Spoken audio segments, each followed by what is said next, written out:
Gravitation के lecture 2 topic को आगे बढ़ाते हैं और आज समझते हैं हम कि ऑर्बिट क्या होते हैं। तो ध्यान से सुनते रहिए, पढ़ते रहिए। आपके साथ ध्रुव सर हैशटैग साइंस वाले के साथ ग्रेविटेशन चैप्टर, ये क्लास 9 सीबीएसई बिहार बोर्ड जो भी है बोर्ड से रिलेटेड उनके लिए इंपॉर्टेंट है बच्चों। दैट्स व्हाई लेक्चर फर्स्ट मैंने दिया था कुछ introduction about the ancient times of our knowing gravitation, और आज हम बतलाने वाले हैं आपको कि ये ऑर्बिट क्या होते हैं, इलेप्टिकल ऑर्बिट क्या होते हैं, इन सभी के बारे में आज आपको मैं जानकारी देने वाला हूं। तो now let us study. There is your first topic lecture 2 gravitation. आज हम लोग उठाने वाले हैं ऑर्बिट को। ऑर्बिट कहते हैं इसे, इस बात को सुनेंगे है क्या कि ऑर्बिट कहा जाता है कि the path followed by the planet around the sun and by the satellite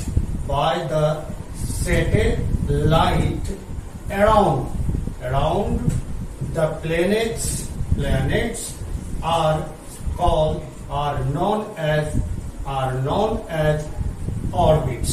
that's why clear करते हैं इसको। देखो ऑर्बिट्स क्या होते हैं बच्चों कि वह रास्ता, वह पाथ जो किसी प्लेनेट के द्वारा सन के चारों ओर रिवॉल्व करने का होता है, और या मान लीजिए इसके जगह पे प्लेनेट सैटेलाइट्स भी आ सकते हैं। अराउंड द प्लेनेट जो घूमते रहते हैं, एक खास अपना रास्ता बनाता है और इसी रास्ते को हम लोग ऑर्बिट कहते हैं। यानी ये पाथ है जो फॉलो किया जाता है प्लेनेट अराउंड द सन या सैटेलाइट अराउंड द प्लेनेट। जो रास्ते बनते हैं उनको हम लोग ऑर्बिट करते हैं बच्चों। ऑर्बिट तो बहुत तरह के होते हैं। अगर ऑर्बिट के बेस पे हम लोग चले तो सर्कुलर ऑर्बिट दिखा जाता है, इलेप्टिकल ऑर्बिट दिखा जाता है। नाउ तो ग्रेविटेशन में हम लोग चलते हैं, ऑर्बिट के टाइप्स को समझते हैं। और ये है आपका इलेप्टिकल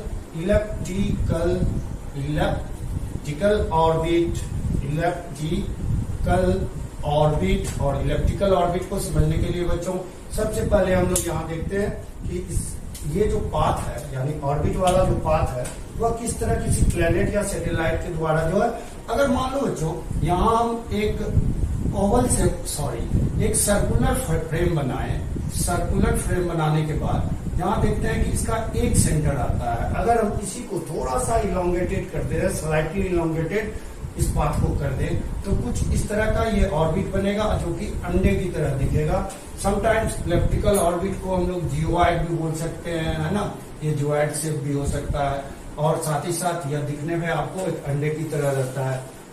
तो यहाँ पर हम देखते हैं जैसे ही इस सर्कुलर ऑर्बिट को बढ़ाया जाए तो यहाँ पर ये सेंटर जो है इसका यहाँ दो फोकाई में कन्वर्ट हो जाता है। यानी ये F1 बन जाती है और ये F2 बन जाता है, फोकाई 1 और foci 2।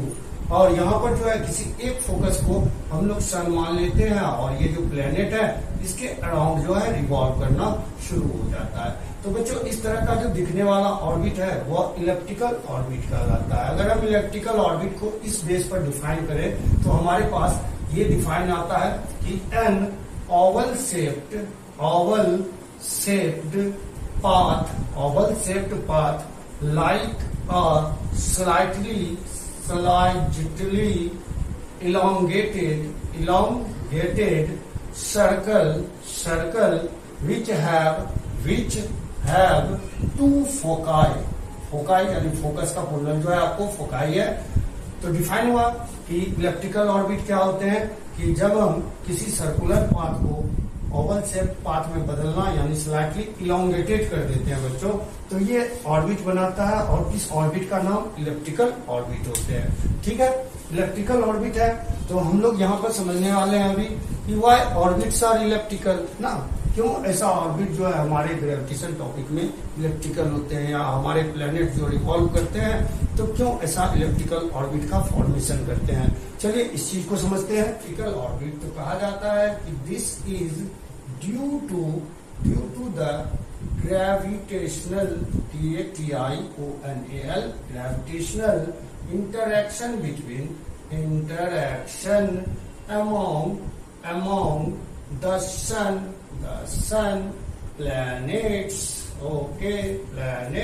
and other celestial bodies that